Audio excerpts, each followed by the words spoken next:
seperti begini. Aku adalah pokok daripada anggur, dan kamu adalah rantingnya. Ranting melekat kepada pokok anggur. Berarti, kalau kita melekat kepada pokok anggur, kita melekat kepada sumbernya, kita tidak akan kekurangan sesuatu apapun. Itu maksudnya. Itu sebabnya, Daud juga mengatakan hal yang serupa di Mazmur pasal yang pertama. Dia katakan begini, kamu tuh seperti pohon yang ditanam di tepi aliran air, berbuah pada musimnya, daunnya tidak akan layu.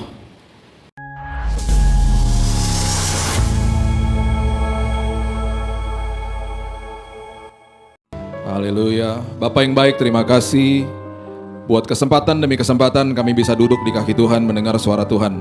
Itu sebabnya hari ini Tuhan, Roh Kudus sendiri yang menjelaskan kepada kami dan menanam semua pewahyuan ini di dalam hidup kami. Tuhan, sebelum kami dengar firman Tuhan, kami datang bersama-sama Tuhan, bergandengan tangan, kami khusus berdoa bagi sahabat, kerabat, teman kami, Pak Pendeta Risa Solihin, yang hari ini terbaring di ICU. Bapak, Engkau tahu kebutuhan dia, dan itu sebabnya pada hari ini kami berdoa kesembuhan sempurna, komplit dan permanen terjadi atas tubuhnya, dalam nama Yesus. Bapak yang baik, kami percaya bahwa hari ini damai sejahtera juga Tuhan telah siapkan bagi keluarganya. Dan kami percaya Tuhan, kami akan mendengar kesaksian yang hebat karena kemuliaan Tuhan dinyatakan dalam tubuhnya. Terima kasih Tuhan, kami percaya kesembuhan sudah Engkau berikan dan kami sudah terima dalam Yesus. Sore hari ini kami percaya firman Tuhan akan mengubahkan hidup kami dan firman Tuhan menjadi dasar bagi pedoman hidup kami. Di dalam nama Tuhan Yesus, kami sambut firman kebenaran, kita sama-sama katakan amin, amin, amin, amin, amin, amin. Silakan duduk. Shalom. Mazmur 23 adalah sebuah mazmur yang sangat indah. Mazmur yang ditulis oleh seorang yang hidupnya diberikan kepada Tuhan, bahkan dipengaruhi betul-betul sama kebenaran firman Tuhan sejak dia masih muda. Pribadi ini namanya Daud. Dia menulis Mazmur 23 dengan sangat-sangat luar biasa. Bahkan narasi-narasi yang dia tulis itu merupakan berita-berita mesianik yang dia berikan, dan itu dipertajam sama Yesus. Pertama dia tulis di Mazmur 23 ayat yang pertama, sebuah kalimat yang luar biasa, yang sangat sederhana, dan kita mungkin sudah hafal ayat ini. Itu dipertajam sama Yesus, dipertajam sama Paulus, dan menjadi sebuah pelajaran yang sangat indah. Dia katakan begini, Mazmur Daud, Tuhan adalah gembalaku, takkan kekurangan aku. Sederhana, sangat sederhana. Dan ketika dia katakan begitu, dia bilang bahwa Tuhan adalah gembalaku. Berarti kalau dia gembala, kita adalah dombanya. Dan mohon maaf, ini bukan kata saya, tapi domba adalah salah satu binatang terbodoh di dunia. Dan domba itu perlu gembalanya. Di tahun 2005 ada 1.500 domba yang digembalakan di daerah Turki, dan ada satu domba yang keluar dari barisan ketika gembalanya lagi makan siang. Dia terjun ke jurang, dan pada saat itu ada 400 domba yang lain ikut-ikutan sama dia, semuanya mati. Cuman sebentar loh ditinggal. Itu memberikan gambaran kepada kita domba itu adalah binatang yang sangat bodoh, yang memerlukan panduan daripada gembalanya. Dan bahkan domba itu nggak bisa kaget bisa mati dia. Jadi Bapak Ibu jangan main tak umpet sama domba. Kalau tak umpet kalau ketemu kan, wah ketemu, mati dia, kaget. Dia nggak bisa kecebur di air tanpa pertolongan, karena ketika dia punya bulunya basah, memberatkan tubuhnya, hanyut dia. Dan kalau sampai dia dalam posisi terbalik, dia membutuhkan bantuan untuk dibalikin badannya. Dibiarin dalam posisi terbalik, mati juga. Jadi lemahnya luar biasa kondisinya sebenarnya. Ya. Nah, ketika ini mulai didengungkan sama Daud, dipertajam sama Yesus melalui metafor-metafor yang ada di Perjanjian Baru. Salah satunya Yesus menggunakan kalimat-kalimat seperti begini. Aku adalah pokok daripada anggur, dan kamu adalah rantingnya. Ranting melekat kepada pokok anggur. Berarti kalau kita melekat kepada pokok anggur, kita melekat kepada sumbernya, kita tidak akan kekurangan sesuatu apapun. Itu maksudnya. Itu sebabnya Daud juga mengatakan hal yang serupa di Mazmur pasal yang pertama. Dia katakan begini, kamu tuh seperti pohon yang ditanam di tepi aliran air, berbuah pada musimnya, daunnya tidak akan layu. Daunnya nggak akan layu. Berarti apa? Dia lagi kasih tahu bahwa memang banyak negara memang yang ada 4 musim. 4 musim itu berarti ketika nanti ada musim gugur, gugurlah daunnya. Kenapa ada musim gugur? Kalau Bapak Ibu pernah tinggal atau pernah pergi ke negara yang 4 musim, di musim gugur itu adalah musim sebelum musim dingin. Di dalam musim gugur itu pohonnya tidak menyalurkan nutrisi kepada daun-daunnya. Karena dia harus simpen semua nutrisi itu untuk masuk ke dalam musim dingin. Itu sebabnya di stop nutrisinya. Ketika nutrisinya di stop, dia simpen untuk masuk ke dalam musim dingin, ranting-rantingnya kering, tidak ada nutrisi, daunnya berguguran. Ketika daunnya berguguran, terjadilah musim gugur. Pohonnya kelihatan jeleknya minta ampun, karena mahkota daripada pohon adalah daun. Sama seperti manusia, mahkotanya adalah rambutnya.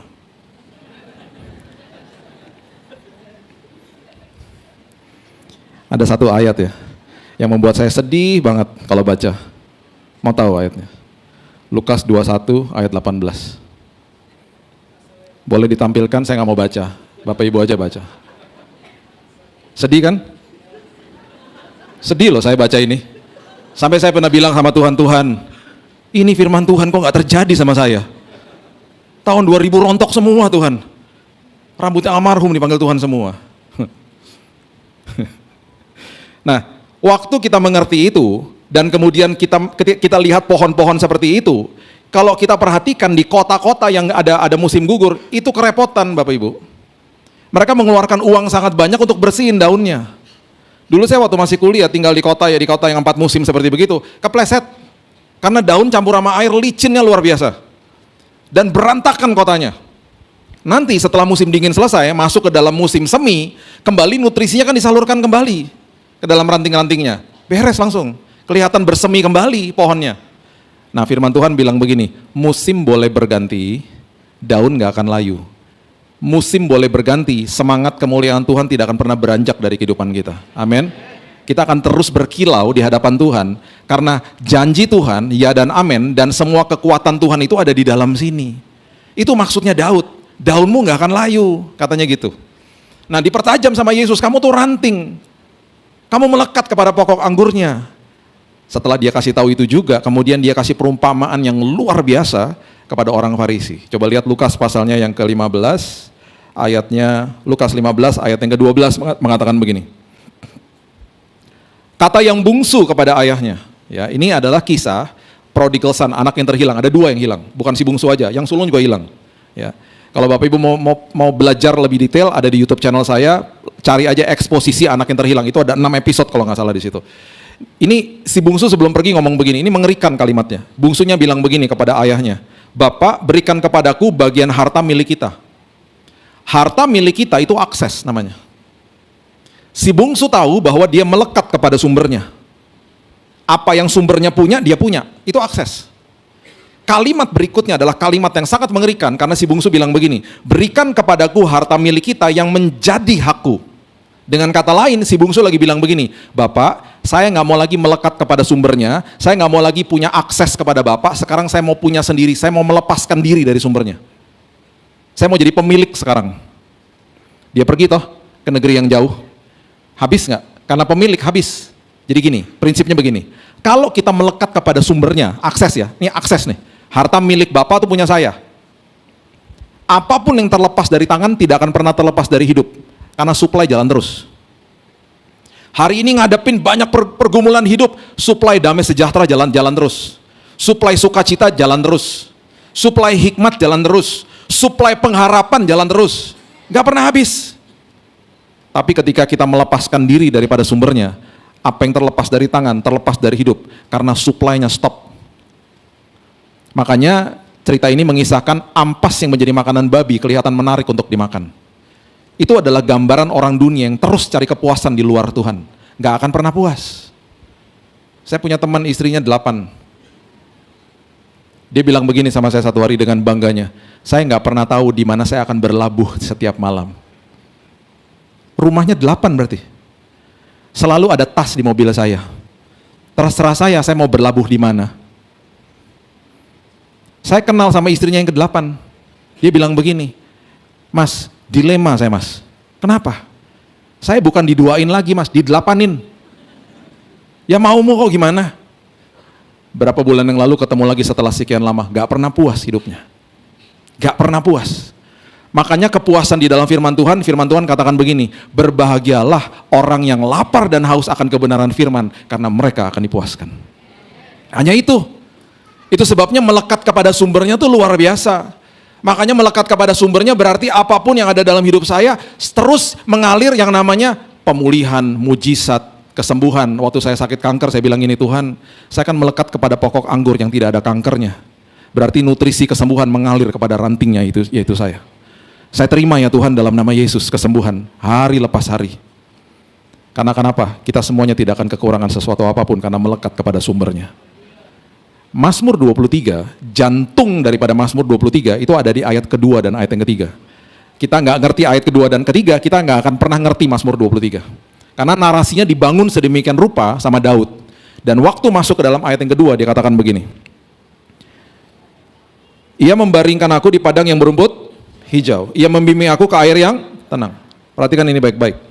Ia membaringkan aku di padang yang berumput hijau, itu adalah kata paksaan kepada si domba. Dibaringkan di padang berumput hijau itu artinya kamu harus istirahat di dalam hadiratku. Yang istirahat apanya? Bukan pekerjaan kita, bukan. Pikiran dan hati. Makanya Yesus mementahkan Sabat itu karena dia lagi kasih tahu sama mereka yang harus jadi Sabat dalam hidupmu adalah pikiran dan hatimu, bukan tata ibadahnya lagi.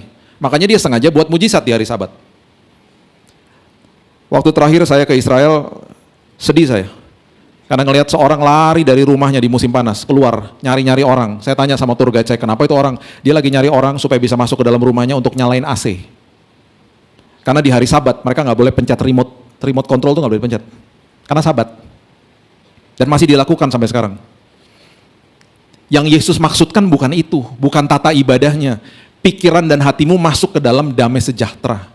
Makanya Yohanes 14 ayat 27 mengatakan dengan jelas mengatakan begini, dan ini menjadi doa saya setiap hari. Yohanes 14 ayat 27. Damai sejahtera kutinggalkan bagimu. Bukan sekedar Roh Kudus loh ditinggalin sama Tuhan, dan ini nggak pernah dibaca akhirnya. Damai sejahtera kutinggalkan bagimu. Kenapa? Karena damai itu adalah sumber dari sebuah keputusan yang benar. Sebentar kita lihat. Kemudian dikatakan begini, damai sejahteraku kuberikan kepadamu dan apa yang kuberikan tidak seperti yang diberikan dunia kepadamu. Jangan gelisah, jangan gentar hatimu. Sekarang coba lihat 1 Petrus 5 ayat 7. Coba lihat. 1 Petrus 5 ayat 7, firman Tuhan katakan begini. Serahkan segala kekhawatiranmu kepada Tuhan, kepadanya, sebab Ia yang memelihara kamu. Saya kalau bangun pagi, doa saya salah satunya ini, Tuhan, aku serahin ya semua kekhawatiranku kepada Tuhan. Walaupun aku belum merasa, kalau sampai ada kekhawatiran nanti siang Tuhan, aku udah serahin sama Tuhan ya. Kemudian saya bilang gini, saya tukar ya Tuhan sama damai sejahtera yang Tuhan telah tinggalkan bagi saya. Kenapa itu penting? Karena ayat 8 mengatakan begini. Ayat 8 mengatakan begini, sadarlah dan berjaga-jaga. Sadar dan berjaga-jaga itu maksudnya setelah menyelesaikan semua kekhawatiran kita berikan kepada Tuhan, tukar dengan damai sejahtera, baru bisa sadar dan berjaga-jaga. Lawanmu si iblis berjalan keliling, sama seperti singa yang mengaum-ngaum, bukan singa, sama seperti singa. Berusaha jadi singa, berusaha nakut-nakutin kita, dan hanya punya akses ke dalam pikiran kita. Gak ada akses yang lain. Makanya pertempuran kita yang paling hebat tuh di dalam pikiran. Sebenarnya bukan lawan iblis sih, karena dia sudah dikalahkan. Sebenarnya pertempuran kita yang paling hebat dan paling susah adalah lawan diri sendiri. Karena pikiran kita diserang terus tiap hari. Salah satu kelebihan iblis, dia tuh sabar. Hari ini dia nggak berhasil, dia selalu bilang gini, masih ada hari besok.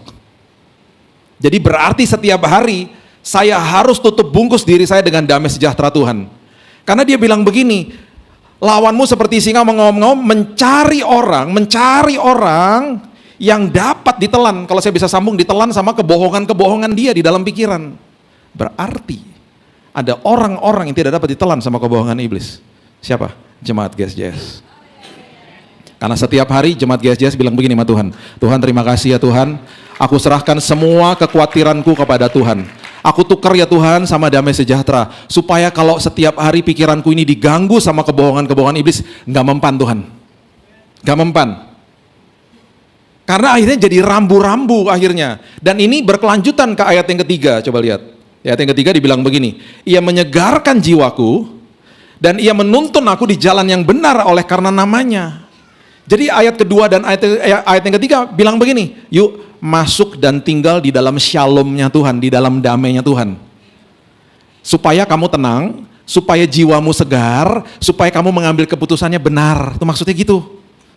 Supaya kamu ada di dalam jalan yang benar. Karena salah satu rambu yang paling dahsyat dalam hidupmu adalah damai sejahtera. Itu rambu-rambunya. Tuhan kasih damai sejahtera, maju. Tuhan gak kasih damai, gak ada damai, gak rasa damai, jangan maju. Satu hari saya mendarat di kota namanya Calgary, Kanada. Dengan keluarga mendarat, sewa mobil, masukin koper semuanya ke mobil, janjian sama teman makan di tengah kota. Sampai di tengah kota, gak dapat tempat parkir. Cari tempat parkir gak dapat, akhirnya dapat satu yang kosong setelah sekian lama. Parkir di situ, dan kita makan siang. Belum check-in ke hotel, koper semuanya di mobil sewa loh. Setelah 2 jam ngobrol-ngobrol dan lain sebagainya, balik ke tempat parkiran, mobilnya hilang. Mobilnya hilang. Istri saya bilang begini, nggak di sini kok parkirnya, di tempat yang lain. Di sini, saya bilang gitu. Nah, inilah kelebihannya wanita sama pria. Wanita itu suka sok tahu. Kalau dalam arah-arahan. Arah atau visual itu hebatnya di pria, bukan wanita. Pria itu hebatnya di mata sama perut. Kalau perutnya diisi, otaknya terbuka. Wanita itu hebatnya di mulut sama telinga. Dia membutuhkan ribuan kata-kata per hari.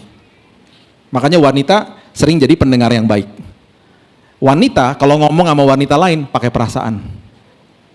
Makanya satu topik bisa dibahas 1 jam. Ci, kamu tahu nggak soal si dia ini gini. Saya setengah jam lagi jalan di depan istri saya, itu topik yang sama masih dibahas. Ya ampun Ci, masa sih gitu, pakai perasaan, lama banget. Beda sama pria. Pria kalau ngomong sama pria, dia mempunyai kata sandi namanya siap. Siap adalah kata sandi pria dengan pria untuk mengatakan bahwa sebentar lagi jangan lama-lama ngomongnya udahan. Siap, oh yes, siap gerak, siap. Oke, dengan kata lain, udah saya ngerti jangan lama-lama, goodbye, selesai. Itu pria. Makanya wanita-wanita itu yang ditinggal di rumah, prianya pulang dari kantor, suka ngasih kode sama pria-pria untuk ngajak ngobrol. Papa dari mana, Pak?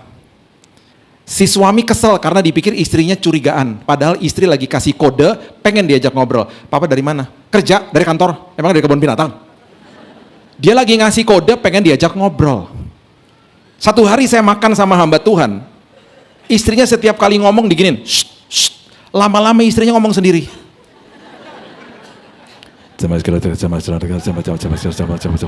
Saya pikir bahasa roh. Ini hebat banget istrinya pendoa. Bukan bahasa roh, ngomong sendiri. Ayo. Karena gak pernah ajak ngobrol. Ya, ini jam berapa nih? Jam 6. Ntar lagi 6:30 selesai ibadah. Jam makan malam tuh. Suami-suami pasti langsung ke restoran. Perut harus diisi. Istri-istri yang gak sering diajakin ngobrol di rumah, nyangkut di pintu gereja, ayo. Ngobrol sama temennya. Apa kabar? Udah lama ya gak ketemu ya. Suaminya kesel nungguin. Karena istrinya bawel. Kamu gak boleh pesan loh sebelum aku datang. Saya kasih tahu sama pria-pria, jangan kirim anak wanita panggil mamanya. Karena dia wanita juga. Mami, si Papil, tante apa kabar? Ngobrol dia. Kirim pasukan Kopassus, anak pria. Mami, cepetan aku lapar. Baik tante, sampai minggu depan. Udah tante jangan banyak ngomong, mami jangan bawel deh, udah. Selesai tugas. Makanya ya, itu kelebihan dan kekurangan. Kalau soal visual, laki-laki jagoan.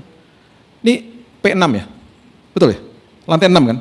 Saya kalau parkir di P6 lo mau B1, B2, B20 apa, saya ngerti, tinggal lihat gini, B3, patokannya ini, masuknya lewat mall ke sini, nanti pulangnya taunya tokonya ini gitu. Jadi saya kalau jalan, kalau mau pulang, istri kan bawel, membutuhkan kuota kata-kata ribuan. Bukan di situ, bukan. Kita doa aja pria-pria ya, doain aja, Tuhan bungkam mulutnya. Bungkam Tuhan, bungkam dalam nama Yesus. Udah ikut aja, pasti sampai. Bukan di sini, bukan ikut jalan dengan iman, terus jalan. Mumpung istri saya nggak ikut ibadah, dia lagi ada urusan sebentar. Mumpung dia nggak ada, kita omongin aja. Bukan di sini, dan pasti ketemu nggak mobilnya? Ketemu. Kan pria jagoan visualnya. Waktu ketemu mobilnya, istri ngomong apa? Tadi nggak di sini parkirnya? Emangnya mobilnya pindah-pindah? Emangnya satpam pindah-pindahin mobil? Dari tadi di sini? Enggak, dari tadi nggak di sini mobilnya. Sampai betul-betul aku dengan niat pindah-pindahin mobil gitu tadi? Gak juga dong. Makanya itu kelebihannya pria. Dulu sebelum zamannya Google Map, saya kalau telepon gereja di Jakarta nanya arahnya, itu ngeri kalau yang angkat perempuan. Telepon ya. Bu, gerejanya di mana ya Bu? Tahu nggak dia jawab apa? Terus aja Pak, terus mentok kiri nyampe Pak. Harusnya dia nanya apa? Bapak posisinya di mana? Betul nggak? Bu, ada nggak pria dekat situ, dekat ibu? Oh ada, boleh nggak ngomong sama dia? Langsung beres. Pak, gerejanya di mana ya Pak? Pak Billy posisi di mana? Loh, gitu dong. Oh di situ, Bapak terus aja ke FC belok kiri, belok kanan pertama, gereja langsung kelihatan sebelah kiri. Nyampe nggak? Nyampe, detail pria tuh, visualnya. Jadi akhirnya istri saya balik dari jalan seberang. Balik. Ya nggak ada di sana, pasti di sini. Tuh kan, mobilnya hilang. Saya telepon 911. Ini mobil saya hilang, mobil sewaan lagi. Nomor polisinya ada di kuncinya untungnya, jadi saya sebutin. Dia cari, dia taruh saya di hold. Tiba-tiba, lagi nunggu telepon, tiba-tiba saya lihat, loh ada rambunya di situ kecil. Tulisannya gini, loading zone. Anyone parking here will be towed away. Siapa yang parkir di sini akan diderek. Karena ini tempat bongkar muat-muatan. Loh, diderek mobilku rupanya. Jadi pas orangnya balik di telepon, saya bilang, Pak, rupanya mobil saya diderek. Dia bilang begini, saya lihat dulu di data, dia balik lagi, dia bilang, betul Pak, sejam lalu mobil Bapak diderek karena parkirnya salah Pak. Nanti Bapak sore-sore ambil aja di situ, dikasih tahu tempatnya. Sore-sore waktu saya ambil, saya keselnya luar biasa, dendanya tahu nggak berapa? 1,8 juta. Dan saya paling kesel ngeliatin mbaknya, karena saya bilang gini sama mbaknya, Mbak, gini loh Mbak, di Jakarta, di Indonesia ya, itu semua rambu tuh besar-besar Mbak. Kenapa di Kanada kecil-kecil kayak begini? Tahu nggak dia bilang apa? Tapi kan ada. Bapak aja nggak lihat. Kesel saya. 1,8 juta. Makanya ya, manusia mengambil keputusan salah banyak loh dalam hidupnya. Saya berjumpa dengan banyak orang yang melakukan kesalahan-kesalahan karena hatinya tuh nggak tenang, nggak di dalam damai Tuhan. Jadi jangan anggap enteng, bilang gini, Tuhan saya mau dengar suaramu dengan lebih jelas. Tinggal di dalam damai sejahtera Tuhan. Suara Tuhan akan makin jelas, kita mengambil keputusannya benar akhirnya. Ini dibangun narasinya sama Daud, karena dia mau masuk ke ayat yang keempat, dia katakan begini. Sekalipun aku berjalan dalam lembah kekelaman, aku tidak takut bahaya. Sebab engkau besertaku, gadamu dan tongkatmu itulah yang menghibur aku. Bahasa Inggrisnya dahsyat Bapak Ibu, dikatakan, though I walk through in the valley of the shadow of death.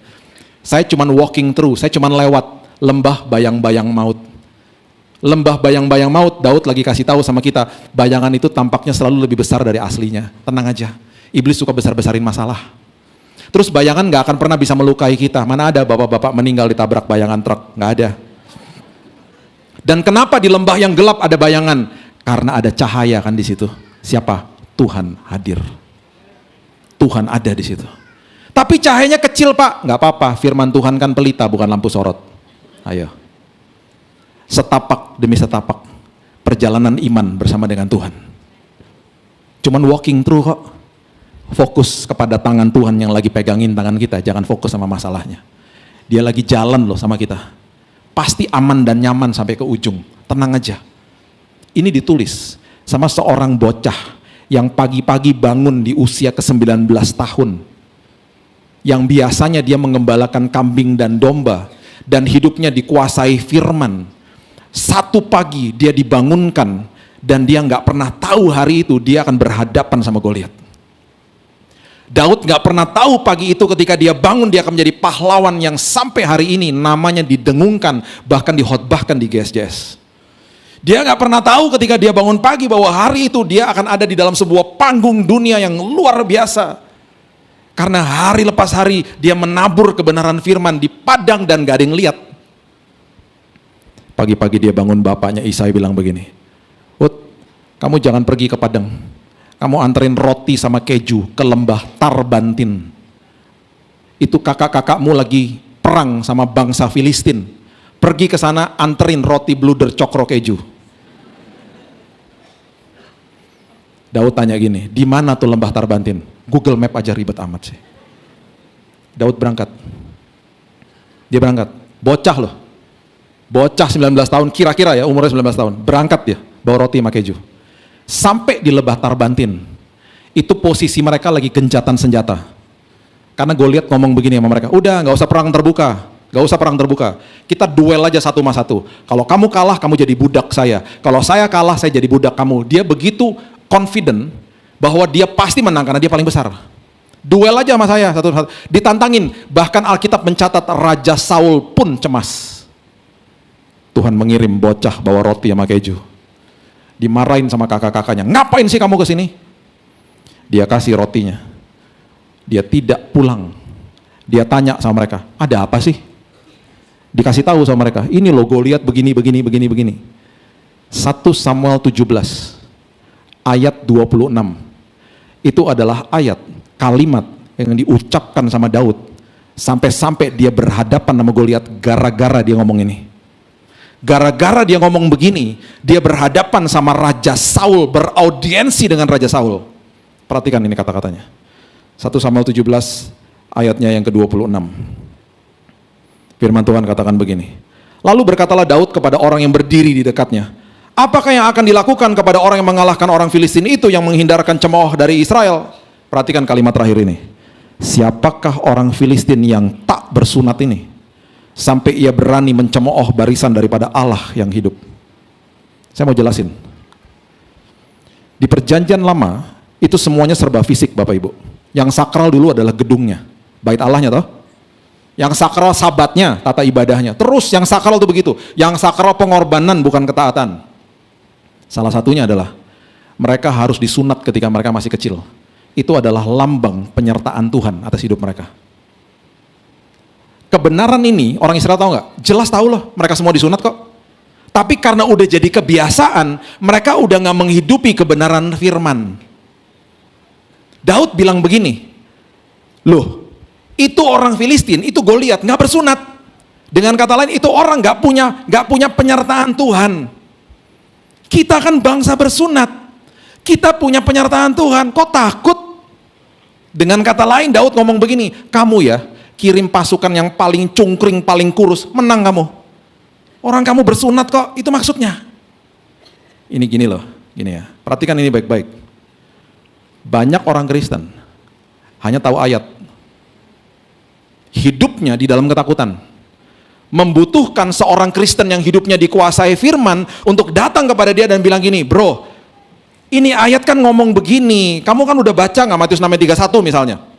Kan Tuhan Yesus bilang sendiri, jangan takut dan berkata apakah yang akan kamu makan, minum, dan pakai. Jangan khawatir lah.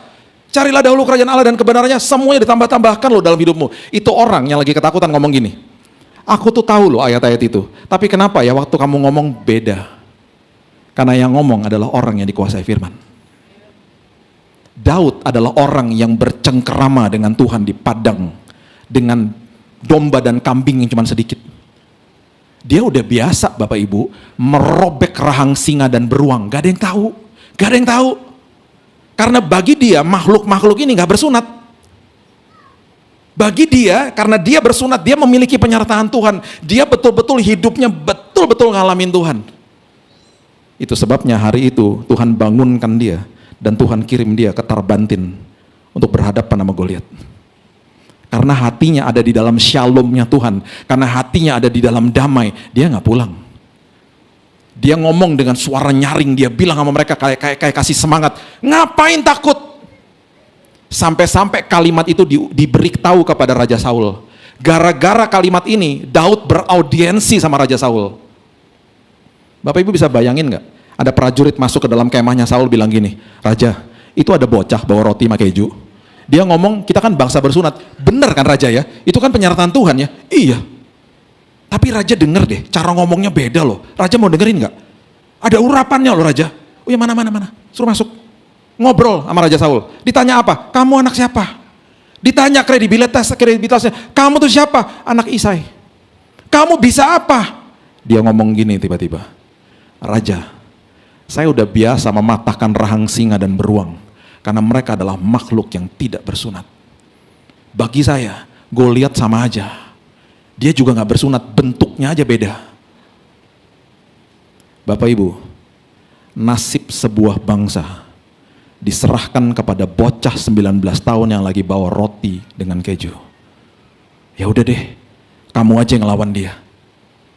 Karena Karena saking convinced, saking mantapnya dia ngomong dengan hadirat Tuhan, sampai-sampai nasib bangsa Israel diserahkan kepada bocah itu. Dikasih baju perang tuh, mau nggak? Kamu nggak mau pakai baju ini, kebesaran, berat. Kamu mau bawa apa? 5 batu. Tas kecil buat batunya. Umban sama tongkat. Dan Alkitab mengatakan, dia yang maju berhadapan sama Goliat. Dan Goliat bilang apa? Dalam bahasa Inggris dikatakan, you came with me with sticks and stones. Kamu datang kepada saya menghina saya, kamu cuma bawa tongkat sama batu. Dia nggak peduli. Orang yang menghidupi firman seperti Daud, ketika maju tuh ngomong gini pasti dalam hatinya. Hal kecil dalam tanganku, kalau bermitra sama Tuhan, pasti jadi perkara besar. Dia maju, dia hadapi Goliat, dan kita sudah tahu kisahnya, mati Goliat. Mungkin Goliat cuma ngeliatin dia pakai pedang yang besar, mau ngapain sih kamu? Dia pakai slingshotnya dia, pakai umbannya dia. Dia udah tahu kemana dia harus hantam kepalanya. Karena itu jagoannya dia tiap hari. Dia udah main begituan di padang, gak ada yang lihat. Itu sebabnya hari ini kita dengungkan namanya, karena dia menjadi pahlawan yang luar biasa. Karena hidupnya dikuasai firman. Dia gak takut. Dia ngambil keputusan yang luar biasa. Dia nggak pernah bilang begini sama Raja Saul, jangan saya. Ntar kalau saya kalah gimana? Dia begitu yakin bahwa nasib bangsa itu ada dalam tangannya dia. Makanya Alkitab mengatakan apa? Bukan aku yang berperang, tapi Tuhan yang berperang bagiku. Dan setelah itu dia katakan, ayat yang kelima mengatakan begini.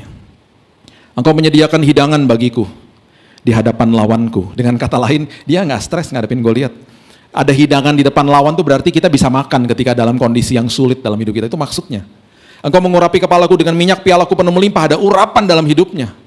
Saya ada foto, ya ada 3 selang nyangkut di dada saya waktu saya dirawat. Selang kemo, selang transfusi darah, sama satu lagi antibiotik. Saya ada fotonya ya, istri saya fotoin saya. Saya makan ayam bakar 2 porsi. Saya kutip ayat ini, Tuhan terima kasih ya. Semua dokter bilang saya nggak akan bisa makan, saya akan muntah, justru di hadapan lawanku, aku bisa makan dengan lahap. Dan bahkan kalau malam kita bisa tidur. Itu adalah penyertaan Tuhan. Dan Daud tutup Mazmur 23 dengan ayat yang luar biasa di ayat yang ke-6. Dia katakan, sesuatu yang sering kali kita baca, kebajikan dan kemurahan belaka akan mengikuti aku seumur hidupku, dan aku akan diam dalam rumah Tuhan sepanjang masa. Saya akan tutup dengan kisah ini. Saya peminum kopi, saya suka minum kopi, saya belajar kopi, saya agak vulgar sih kalau minum. Saya tadi di Pakuan minum 3 shot espresso. Dan saya suka. Kalau ditanya, biasanya kalau ke kafe-kafe saya suka pesannya begini, nggak ada di menu. Lungo 60 mili kali 2, 120 mili. Peminum kopi pasti ngerti maksudnya, yang nggak ngerti pasti apaan tuh gitu. Saya suka minum kopi, saya tahu mesinnya, saya belajar, saya ngobrol sama petani, ngobrol sama barista dan lain sebagainya. Saya satu hari, berapa tahun yang lalu, ngomong begini sama istri saya, ini mesin kopi yang kita punya, ya. Kalau yang ini sederhana mesin kopinya. Ada satu lagi yang masukin bijinya langsung di-grind sama dia, langsung jadi 1 cup, jadi lebih fresh. Rasanya buat peminum kopi sama saya itu beda sama mesin yang biasa. Tapi mahal banget ya, saya bilang gitu. Yang tahu cuman saya, istri saya sama Tuhan, that's it, gak ada yang tahu siapa-siapa. Satu hari kita pergi ke Bandung. Di perjalanan di mobil masih ngomong tentang mesin kopi itu. Mau ke rumah kakaknya dia. Sampai di Bandung, di rumah kakaknya, masuk ke rumah kakaknya, tiba-tiba mesin kopi yang kita ngomongin begitu ada di situ. Rupanya kakaknya baru beli. Persis sama. Jadi saya sama istri saya begini-begini dong. Mesin kopi. Oh iya. Saya buatin ya. Gitu. Istri saya tuh MacGyver lah, jago dia. Jadi semua diliatin bisa di figure out, terus pencet jadi 1 kopi. Minum, ngobrol-ngobrol, setelah 2 jam mau pulang, kakaknya bilang gini sama saya. Bill, enak kopinya? Enak. Itu mesinnya, gue beli 2 minggu lalu. Gak pernah dipakai. Kamu bawa pulang aja. Saya bilang gini, jangan, orang baru dibeli kok gimana sih? Gitu. Gak pernah dipakai. Kenapa gak pernah dipakai? Tombolnya kebanyakan. Pusing. Ya bacalah buku manualnya, males. Saya biasa minum kopi tubruk dan akan tubruk. Bawa pulang aja. Saya pergi ke Bandung ngomongin mesin kopi yang itu, pulang dari Bandung bawa mesin kopi yang itu persis sama. Yang tahu cuman saya, istri saya sama Tuhan. Oke, saya udah dapat nih ya, dapat bagian saya nih ya. 2 hari setelah itu, istri saya ditelepon sama temannya. Ci, Ini gini, Ci, aku nih beli penginapan di Ubud 2 malam untuk orang tuaku. Harusnya aku beliin itu bulan Mei, aku salah masukin, aku beli ini bulan April. Kalau bulan Mei itu jadinya weekend, bulan April jadinya tengah minggu. Orang tua nggak bisa pergi, nggak bisa di-refund. Jadi aku ingat kamu, aku telepon kamu, mau nggak buat kamu aja. Coba tanya Billy ada schedule nggak? Nggak ada, kosong. Udah buat kamu aja. Karena ini kesalahanku, aku siapin tiket pesawat. Dan bahkan dari airport sampai ke Ubud kan jauh, aku siapin mobil penjemputan. Singkat cerita kita sampai di sana. Dibuka vilanya, belakangnya ada sawah, hutan, sungai. Burung berterbangan di mana-mana. Istriku duduk nangis langsung. Kenapa kamu nangis? Kangen Jakarta? Enggak, enggak pernah ada orang kangen Jakarta. Kenapa kamu nangis? Dia ngaku sama saya. Ini lebih luar biasa karena saya nggak tahu. Dia bilang gini, 2 bulan lalu saya berdoa sama Tuhan. Tuhan, jadwal kan lagi penuh ya Tuhan, Billy kemana-mana, aku juga ada jadwal kerja. Tuhan pengen deh Tuhan, di tengah-tengah kesibukan ini 2 malam aja Tuhan, di sebuah tempat yang belakangnya ada sawah, berduaan aja Tuhan, tenang gitu, di luar kota. Kok bisa ya Tuhan kasih, bukan hanya ada sawah, ada hutan dan sungainya, dan persis 2 malam loh, seperti permintaanku. Kaget saya. Terus saya bilang gini, sedetail itu ya Tuhan ya, lain kali kenapa gak minta seminggu? Rugi cuma minta 2 malam. Kita melekat kepada sumber atas segala sumber. Gini loh, poin saya gini, bukan itu cuma bercanda. Gini loh, poin saya gini. Mesin kopi sama penginapan 2 malam itu bukan kebutuhan. Itu hanya keinginan belaka. Sedetail itu Tuhan perhatikan, apalagi yang namanya kesembuhan, pemulihan, mujizat, dan semua yang kita butuhkan hari ini. Dan hari ini, saya begitu percaya, karena kebajikan dan kemurahan Tuhan mengikuti anak-anak Tuhan. Dan sudah dikasih tahu bahwa kita tidak akan kekurangan sesuatu apapun. Percayalah firman Tuhan tidak pernah gagal. Berikan tepuk tangan kita untuk Tuhan kita. Bapak yang baik, terima kasih Tuhan buat sore yang indah ini. Aku percaya bahwa firman Tuhan jadi pedoman bagi hidup kami. Sama seperti Daud, dia katakan Tuhan bahwa kami tidak akan kekurangan sesuatu apapun karena kami melekat kepada sumbernya. Tuhan bawa kami ke dalam damai-Mu Tuhan, kami mau tinggal di dalam damai sejahtera supaya jiwa kami tenang dan segar mengambil keputusan dengan benar, dan ketika ada proses kehidupan kami mengerti untuk mengambil keputusannya dengan benar Tuhan, dan kami akan terus fokus kepada tangan Tuhan yang senantiasa memegang tangan kami. Dan terima kasih Tuhan bahwa Engkau menyediakan hidangan di hadapan lawan kami, dan bahkan kebajikan dan kemurahan Tuhan senantiasa mengikuti kami. Meteraikan firman ini Tuhan, karena kami juga sudah dimeteraikan hidup kami sama Roh Kudus. Hanya di dalam nama Tuhan Yesus kami sudah berdoa dan kami sudah menerima firman kebenaran. Kita sama-sama katakan amin. God bless you.